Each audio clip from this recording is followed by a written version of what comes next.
Hello friends, up till now we have discussed some of the corporate governance practices in India, and we had also talked about the 2013 amendment in the Companies Act as well as the clause 49 of the listing agreement, which has to be signed by all the firms interested in listing their shares in the stock markets.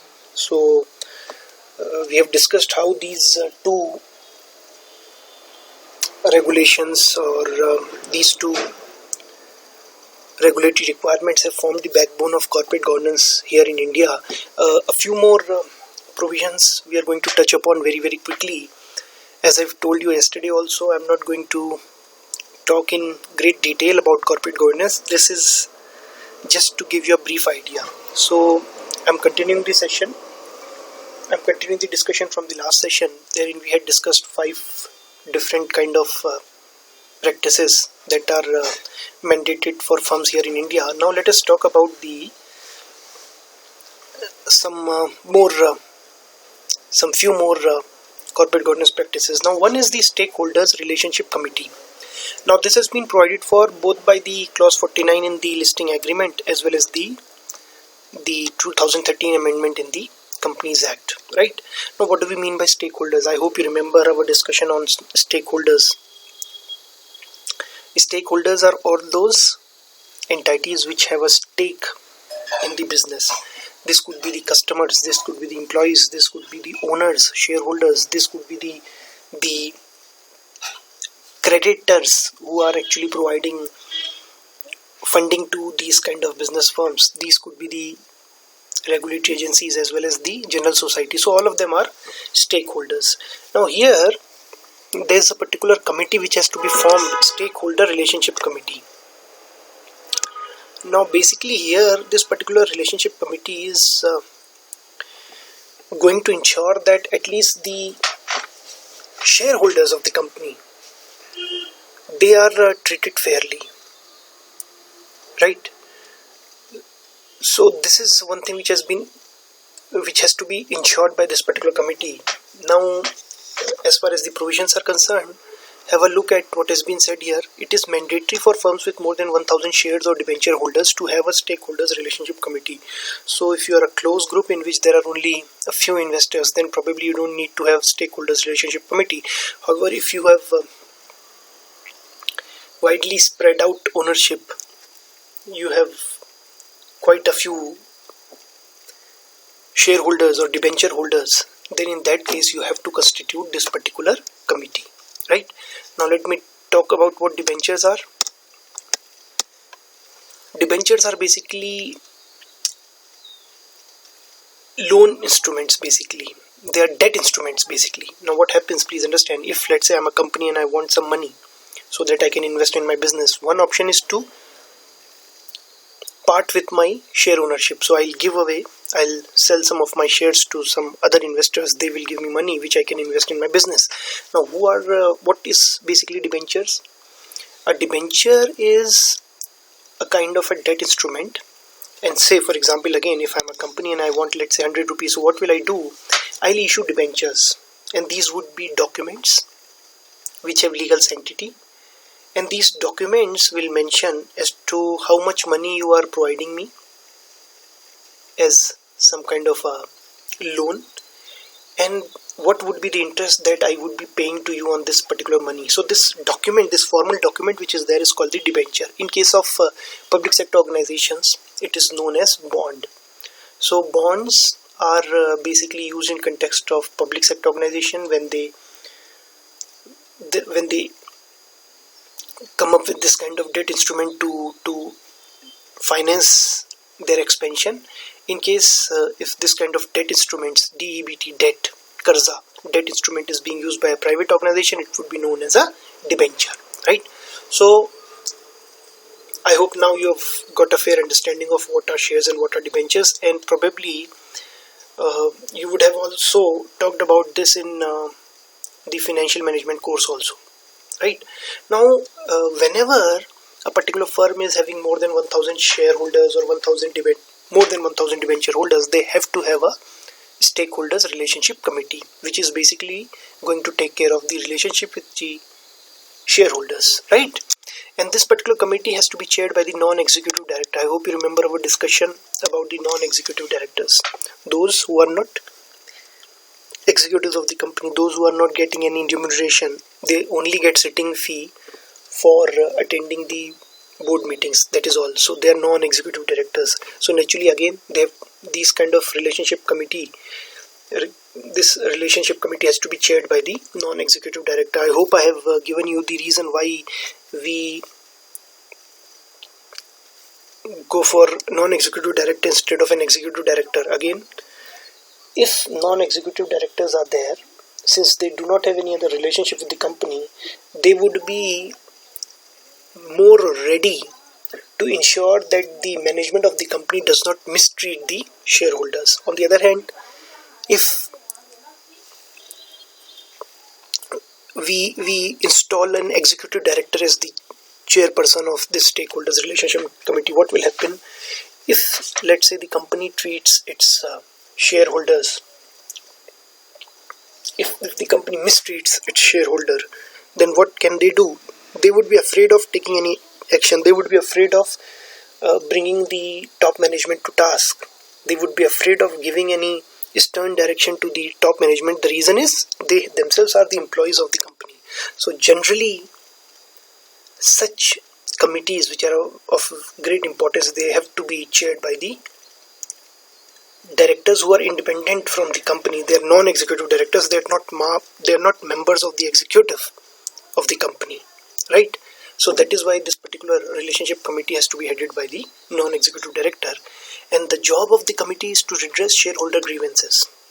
So shareholders may have so many grievances. For example, supposing the shareholders are not provided the balance sheets. Why the shareholders should be provided the balance sheet? After all, they've invested their money. Don't they have the right to know the financial position of the company? So that is why there's a provision that the shareholders will be provided this kind of financial information about the company, the balance sheets and other such important financial reports have to be shared with the shareholders, right? Now, if they are not provided these kind of balance sheets, now this could be one grievance of the shareholders, right? If dividends have been declared, so let me first of all talk about what dividends are. See, a particular company who has got so many shareholders, let's say, I'm giving an example just to make you understand, and this is a crude example, this does not generally happen, but I'm just trying to simplify the example for your understanding. Let's say I'm a firm and I need 100 rupees and I've got 100 investors, all of them chipping in with rupee 1, right? So in essence, I will probably have done what? I will probably have actually sold 1% of my ownership in return of rupee 1. For rupee 1, I needed 100 rupees. There were 100 shareholders. There were 100 people who were ready to invest in my company. So I gave them all, every single shareholder, I gave 1 share. Every single individual investor was one who was planning to invest in my company. So there were 100 of them. So I gave them all 1 shares each. And in return, they provide me rupee 1 each. This way, I'll now have a total amount of rupees 100 which I can invest in my business, and these people will have 1% ownership in my business, right? Now supposing I have earned a profit of rupees 500. I have obtained the investment from these shareholders, 100 of them were there, and in a way I have actually sold 1% stake to each one of them, right? Now suppose I earn a profit of rupees 500 in the following year, right? And suppose I don't want to retain any of this profit for my future use. Supposing I don't want to retain it for future use. So what will I do? I've got rupees 500 profit. This is after calculation of tax and interest, outgo and everything. So I've got 500 rupees as taxes. Now what will I do with this? Naturally, this money does not belong to me. It belongs to the shareholders. There were 100 of them. And the money that is, the profit that is there is rupees 500. So if I distribute all the profit among 100 shareholders, everybody would be getting a dividend of rupee 5. Now this is the dividend. The earnings that you get on the shares held by you, they are your dividends. right? So this is what dividend is all about, right? Now supposing a company declares dividends, a company announces that it is going to give every shareholder rupee 3 as dividend. I'm just giving an example. So the declaration has been done, the dividends have been declared. However, what if the shareholder don't receive the money? Now this is again going to be a grievance. So what will they do? They will go to the stakeholders relationship committee so that they can voice their grievance there, and their grievance can be addressed by the committee here. Is this fine? So this is the objective of having a stakeholder relationships committee, right? Now let us talk about the risk management systems. Again, both clause 49 and 2013 Act provide for this. I hope we have talked about what risks mean in this particular context. I have given you an idea about what risks mean. However, here what has been provided for, I'm not going to repeat the discussion on risk here. What has been provided for here is, as far as clause 49 is concerned, or 2013 amendment in the Companies Act is concerned, the CEO and the CFOs would be responsible for the robustness of the business. They would be responsible to ensure that the risks are adequately taken care of, no undue risks are taken, no undue market risks are taken, and all the risks are adequately covered up. So the company has to provide for all the risk, right? So they should be ready to handle all the kind of risks. And who will ensure this? This will have to be ensured by the Chief Executive Officer. Chief Executive Officer, the head of the executive, senior most officer in the company, and then the Chief Financial Officer, the head of the finance division, Chief Financial Officer, right? So they would be responsible for the robustness of the risk management systems in the company, and whether this particular system is robust, it is strong enough or not. Robust means strong, resilient, it is strong enough or not. This will have to be evaluated by the audit committee and the independent directors. I hope you remember our discussion on audit committee yesterday. So audit committees would be there. So this evaluation will be done by the audit committee and as well as the independent directors. So you know why we have this kind of a mechanism, so that no instances of financial impropriety come up, the company doesn't take undue risks, extreme kind of risks, and the company also has its plan ready to handle the risks, right? So this is what this particular system, this particular provision is ensuring. Now let us talk about the code of conduct. Now this has been provided for in clause 49 as well as the 2013 Act. Now what would be the code of conduct for the people, for the workers, for the employees belonging to any level in the organization, belong to any level of management? What would be the code of conduct? Now clause 49 as well as 2013 Act both provide for it, and it has been mentioned there that this code has to be laid down by the board of directors, and it has to be posted on the websites, right? So what is the code of conduct? Code of conduct is basically a document which actually describes all the rules and the regulations that you have to follow in your personal conduct whenever you are there in the organization, whenever you are coming for work, or whenever you are dealing with some third party on behalf of the organization. What are the rules of conduct that you have to follow? So now this has been made incumbent on the board of directors as well as the board of directors to make sure that the code of conduct is there, it is properly written down, and people know about this, the employees know about this. Not only the employees, but the society, the regulatory bodies also get to know about it, and for that there is this provision that the code of conduct has to be posted on the website. Do you recall of some discussion connected to code of conduct? Are you able to recall some discussion that we had on code of conduct earlier also? I'll take you back a little bit so that you are able to recall the discussion that we had. Do you remember the discussion on business ethics? Now, do you remember this particular aspect that we had discussed?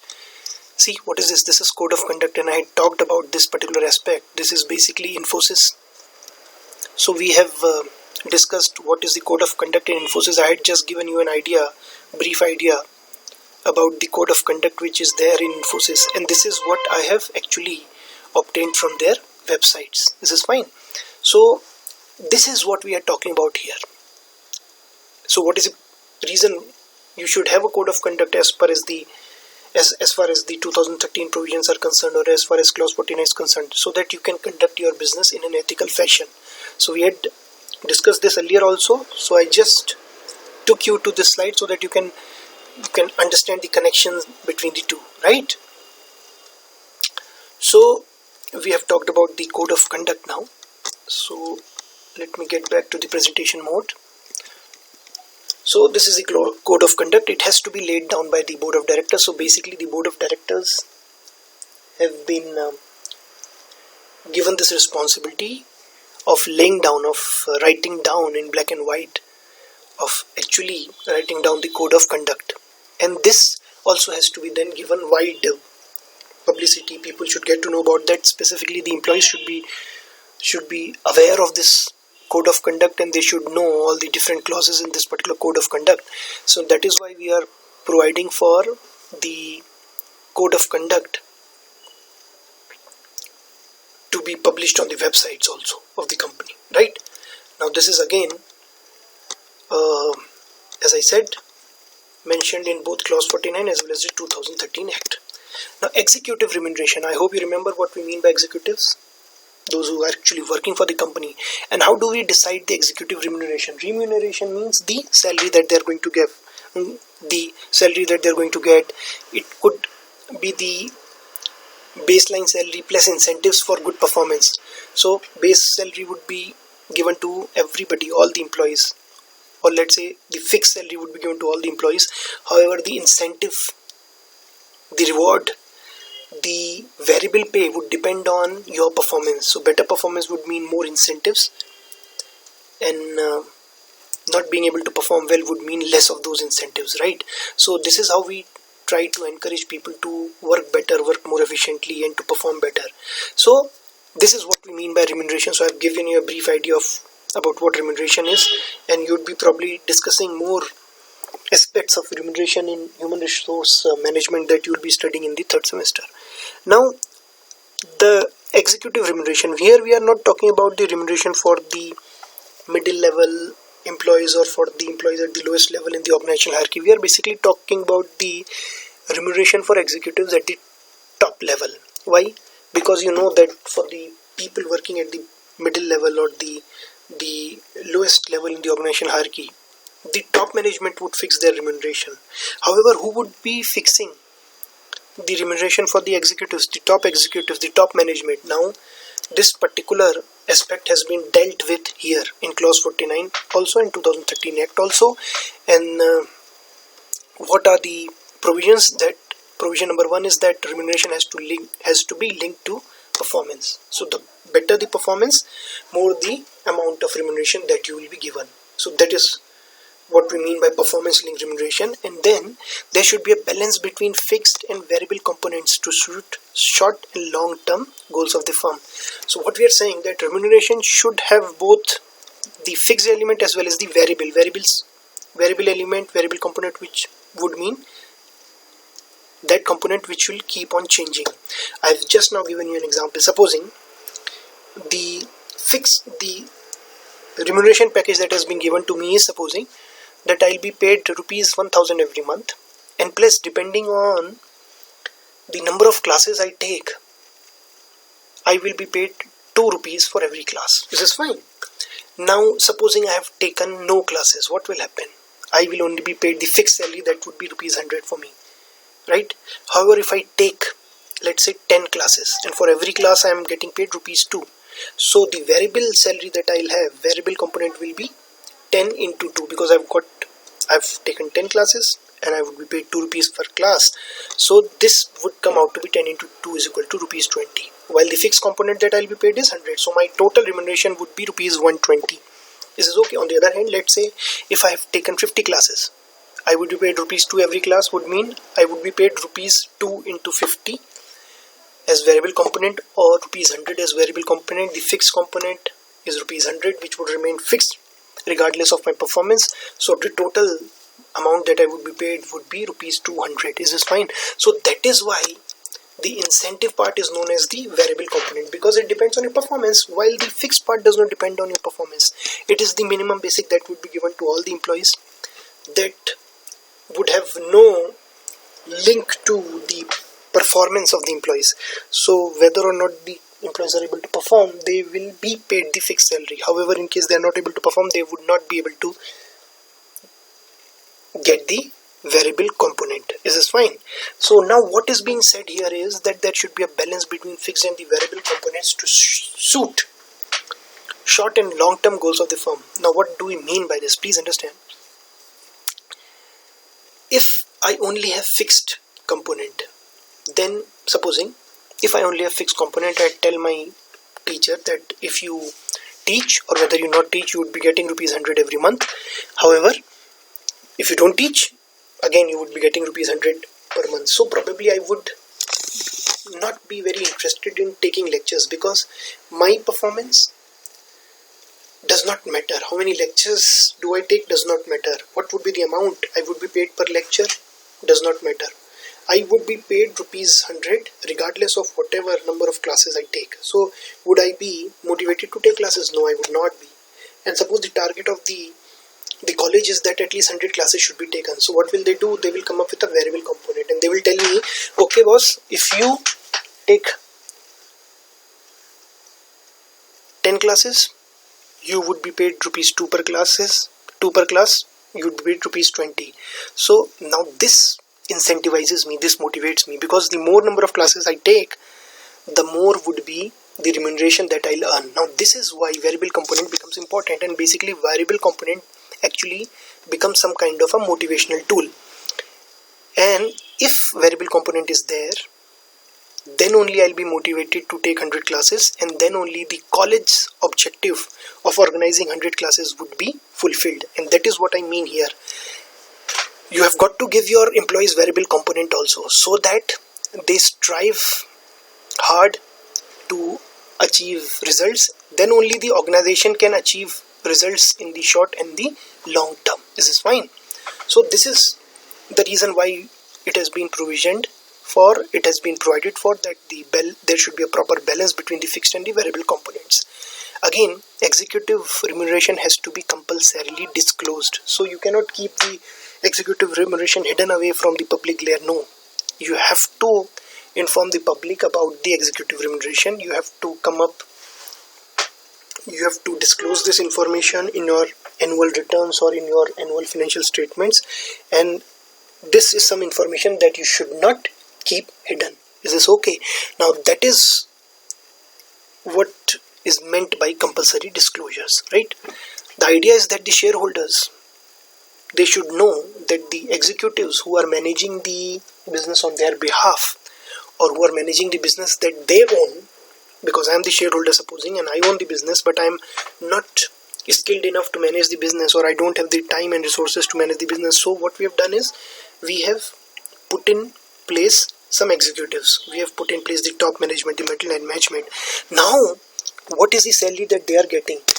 Don't you think the shareholders should know? And that is why we are saying that the executive remuneration should be disclosed.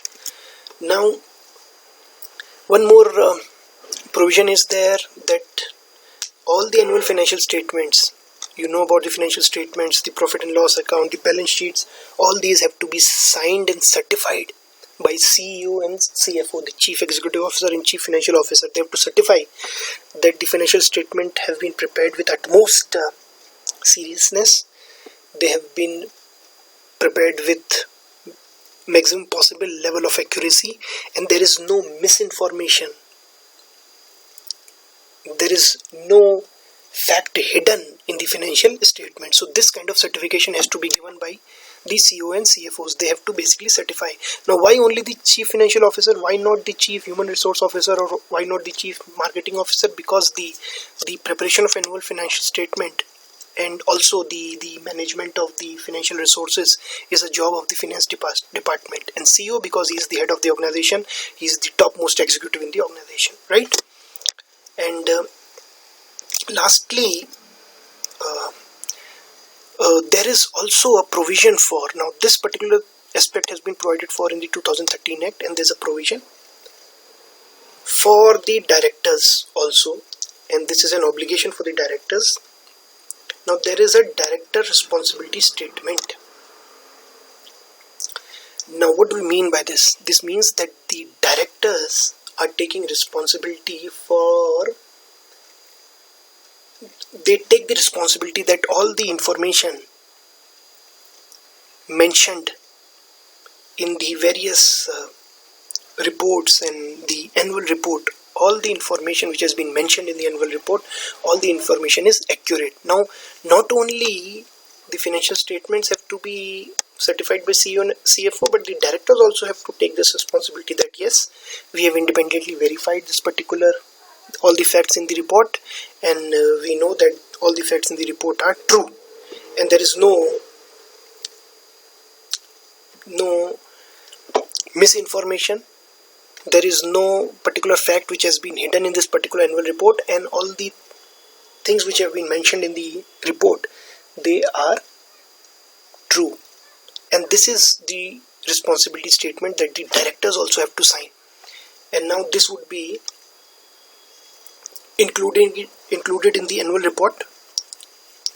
So this director responsibility statement would be at the beginning of the annual report, and it would basically be verifying the annual report that whatever is mentioned in this particular annual report is accurate, is true, it depicts the real picture, right?